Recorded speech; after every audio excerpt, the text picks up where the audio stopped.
j'espère que vous allez bien. Aujourd'hui on se retrouve pour une nouvelle vidéo sur ma chaîne et il va s'agir des sorties livresques que j'attends le plus durant l'année 2016. Et donc on va pas parler plus longtemps parce que vous allez voir, il y en a encore pas mal. Le premier roman dont j'ai envie de vous parler, il est déjà sorti en librairie depuis le 4 février 2016. Il s'agit de La vérité sur Alice, écrit par Jennifer Mathieu et publié aux éditions Pocket Jeunesse.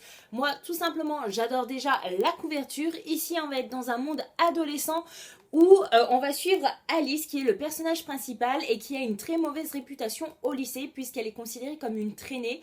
Elle aurait couché avec deux garçons d'affilée et elle aurait provoqué la mort d'un des deux.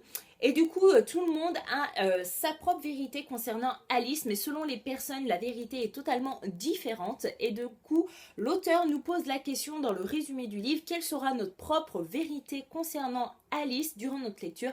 Et donc, voilà, moi j'ai vraiment envie de découvrir la vraie vérité concernant Alice. Et j'en entends que du bien depuis sa sortie et j'ai vraiment hâte de me le procurer. Le deuxième roman dont j'ai envie de vous parler également, il est déjà sorti depuis le 11 février 2016. Il s'agit de Alive de Scott Sigler et publié chez les éditions Lumen. Alors là, je ne sais pas si vous pourrez bien voir la couverture. Mais ici, on va suivre une jeune adolescente qui s'appelle M et qui se réveille un jour dans un cercueil. Sauf qu'elle se souvient de plus rien, ni du visage de ses parents, ni de ce qu'elle a fait la veille, etc. Elle se souvient juste d'une chose, c'est que c'est le jour de son anniversaire. Par miracle, elle arrive à se libérer de ce piège et en se réveillant et en sortant de ce cercueil, elle va s'apercevoir qu'autour d'elle, il y a plusieurs cercueils avec également des adolescents vivant dedans comme elle. Et du coup, ils vont s'apercevoir qu'ils sont un petit peu piégés dans un labyrinthe. Ils ne savent pas s'ils sont sous terre, s'ils sont dans un truc assez spécial. Ils vont essayer de survivre, trouver de la nourriture, trouver de l'eau et surtout s'échapper de ce piège. Mais voilà, moi j'ai vraiment hâte de voir ce que ce groupe d'adolescents peut nous réserver. Et je pense que ça va être une lecture très passionnante également. J'ai vraiment hâte de me procurer le roman Risque de Fleur Ferris, publié aux éditions Hugo Roman le 3 mars 2016. Donc ici, je ne sais pas si on voit bien la couverture, on va faire comme ça a l'air d'aller. Et ben ici, c'est la couverture VO parce que j'ai pas réussi à trouver la photo de la couverture française assez potable pour vous la montrer. Et du coup, on va suivre deux adolescentes qui sont meilleures amies, qui s'appellent Tyler et Sierra. Il faut savoir que Tyler a toujours été jalouse de sa meilleure amie parce que Sierra a toujours ce qu'elle veut quand elle veut. Et du coup, elles se sont inscrites sur un site de rencontre en ligne et elles sont tombées amoureuses du même garçon. La seule qui a réussi à décrocher un rendez-vous galant avec lui, c'est bien sûr Sierra. Et du coup, Tyler l'a un petit peu en travers, vous pouvez imaginer. Et du coup, le lendemain, Tyler s'attendait à voir sa meilleure amie pour qu'elle lui explique tous les détails de la soirée, sauf que Sierra ne donne pas signe de vie. Et du coup, pendant plusieurs jours, Tyler ne va rien dire parce qu'elle se dit que c'est souvent le comportement de Sierra, c'est-à-dire qu'elle fait ce qu'elle veut quand elle veut sans se préoccuper des autres, tant pis si les autres s'inquiètent pour elle. Et du coup, quand elle s'aperçoit que ça fait un petit moment qu'elle n'a aucune nouvelle de sa meilleure amie ainsi que ses parents, elle va avouer à ses parents et aussi aux parents de Sierra qu'elles ont rencontré un homme et que Sierra est partie le voir en vrai, voilà, hein, au-delà du virtuel.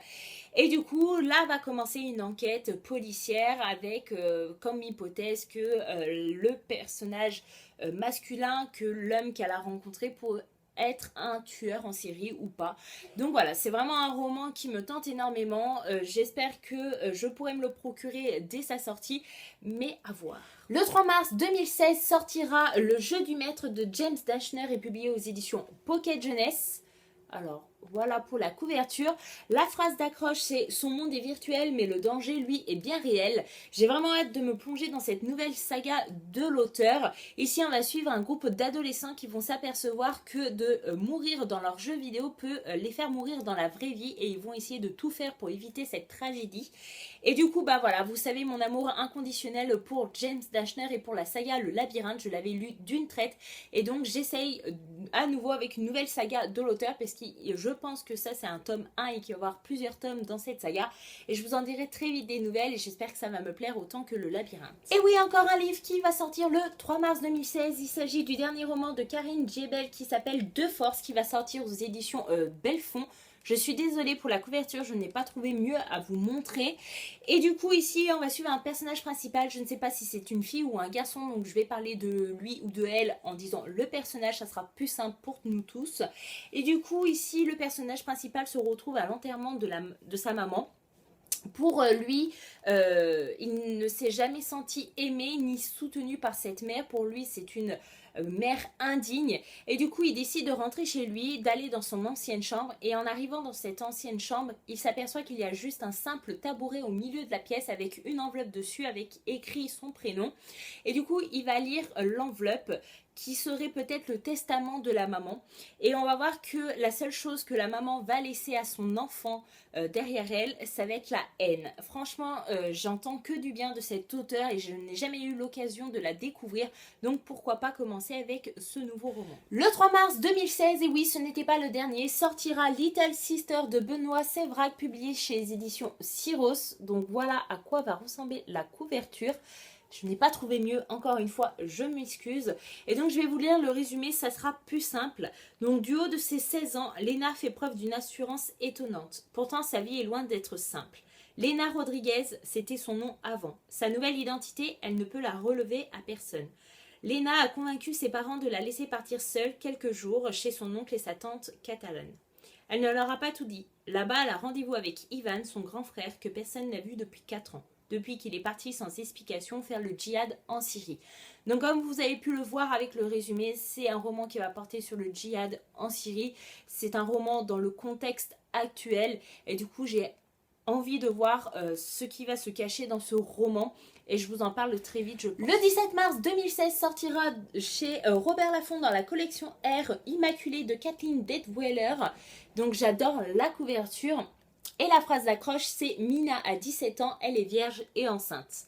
Oui, vous vous dites, là il y a un petit problème dans la phrase d'accroche. En effet, ici on va suivre donc une jeune adolescente de 17 ans qui s'appelle Mina, qui est la première de sa classe, qui a la vie un petit peu parfaite, elle est heureuse, elle sort avec le garçon le plus ambitieux de l'école, donc jusqu'à là tout va bien. Et un jour elle se découvre enceinte alors qu'elle est encore vierge, elle n'a jamais fait l'amour, donc elle ne comprend pas ce qui lui arrive. En plus elle se trouve dans une situation assez déstabilisante et assez compliquée puisque son père accuse le petit copain parce que son père ne croit pas en la virginité de sa fille et le petit ami lui tourne le dos puisque il pense qu'elle l'a trompé avec un autre. Voilà, donc déjà elle n'a plus aucun soutien et vous pouvez imaginer que le monde adolescent est assez cruel et donc au lycée elle va être victime un petit peu d'harcèlement scolaire, de moqueries, etc. parce que personne ne croit en son histoire. Tout le monde dit que voilà, elle n'est pas tombée enceinte toute seule et que du coup personne ne croit que Mina est encore vierge et que cet événement est un peu miraculeux et un peu exceptionnel. Et voilà, moi il m'en faut pas plus, je trouve que le résumé est assez alléchant et j'ai vraiment envie de savoir d'où vient cet enfant, comment il est arrivé là et ce qui s'est réellement passé pour Mina. Le 30 mars 2016 sortira Paranoia de Melissa Belvin, publié chez les éditions Black Moon. Voici pour la couverture. Donc la phrase d'accroche c'est l'une est la seule à le voir, l'autre est la seule à la croire. C'est un roman qui me tente énormément puisqu'ici on va suivre une femme qui s'appelle Lisa, qui est psychiatre et qui est appelée à intervenir dans un institut à Paris pour gérer une patiente assez délicate puisqu'elle serait victime de paranoïa et d'hallucinations assez terrifiantes en plus d'être enceinte, donc ça arrange pas les choses. Au fur et à mesure des entretiens, la psychiatre Lisa va se sentir de plus en plus déstabilisée et mal à l'aise en compagnie de sa patiente. Et j'ai hâte de voir où cette relation psychiatre et patiente va pouvoir les mener. Vous savez que j'aime bien les romans qui mettent mal à l'aise les lecteurs et je pense que celui-ci va rentrer dans ce contexte-là. Au mois de septembre 2016, et oui, je suis large, mais je préviens au moins, sortira Hortense de Jacques Expert, publié chez les éditions Sonatine. Je peux vous dire que j'adore la couverture, ça c'est fait. Et je vais vous lire le résumé, ça sera plus simple. Donc 1993, Sophie est folle d'amour pour sa fille Hortense, presque 3 ans qu'elle l'élève seule. Celle-ci lui permet d'oublier les rapports difficiles qu'elle entretient avec le père de cette dernière, Sylvain, un homme violent qui l'a abandonnée alors qu'elle était enceinte et à qui elle refuse le droit de visite.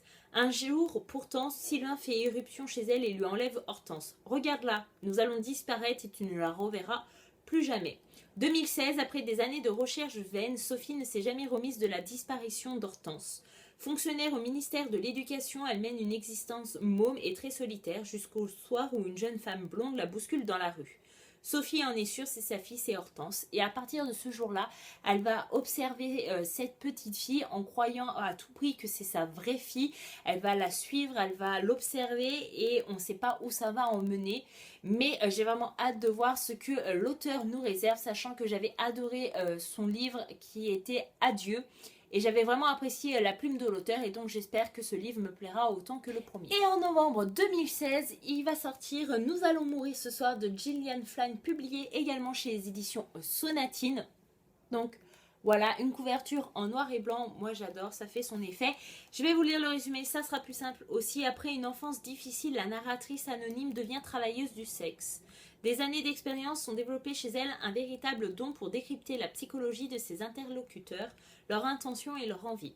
Aussi lui arrive-t-il de donner des conseils à des âmes en peine. Lorsqu'elle rencontre Suzanne, une femme aisée aux prises avec une situation dramatique, elle lui propose de l'aider. Suzanne et sa famille ont emménagé à Kenterhook Manor, une vieille demeure inquiétante marquée par une violente histoire vieille de 100 ans. Sur place, la narratrice rencontre Mills, le beau-fils de sa cliente, un adolescent au comportement étrange et glaçant. Saurait-elle découvrir toute la vérité sur Kenterhook Manor et la famille qui l'habite désormais? Voilà, je n'ai pas encore essayé un roman de Gillian Flynn, mais j'en ai déjà deux dans ma pile à lire. Celui-ci, ça sera le troisième et voilà, j'en entends que du bien de cet auteur et de ses romans, donc pourquoi pas continuer mes acquisitions pour ma pile à lire et les dévorer quand même en 2016 parce que bon, c'est bien d'en acheter, mais il faut quand même les lire. Et voilà, ma vidéo sur les sorties livresques que j'attends le plus durant l'année 2016 est enfin terminée. N'hésitez pas à me dire en commentaire si vous aimez ce genre de vidéo, si ça vous plaît ou non. Pourquoi pas en faire une deuxième version si je trouve d'autres romans qui sortiront dans l'année 2016 et qui m'intéressent fortement. En tout cas, voilà, j'espère que ça vous aura donné des idées pour vos futurs achats de l'année 2016. En tout cas, moi, voilà, j'espère vraiment que je pourrai me les procurer parce qu'ils me donnent vraiment envie et j'espère pouvoir les lire aussi durant l'année 2016, ça peut être bien. En tout cas, voilà, je vous dis merci d'avoir regardé jusqu'ici, je vous fais de gros bisous et je vous dis à bientôt dans une prochaine vidéo. Bye bye!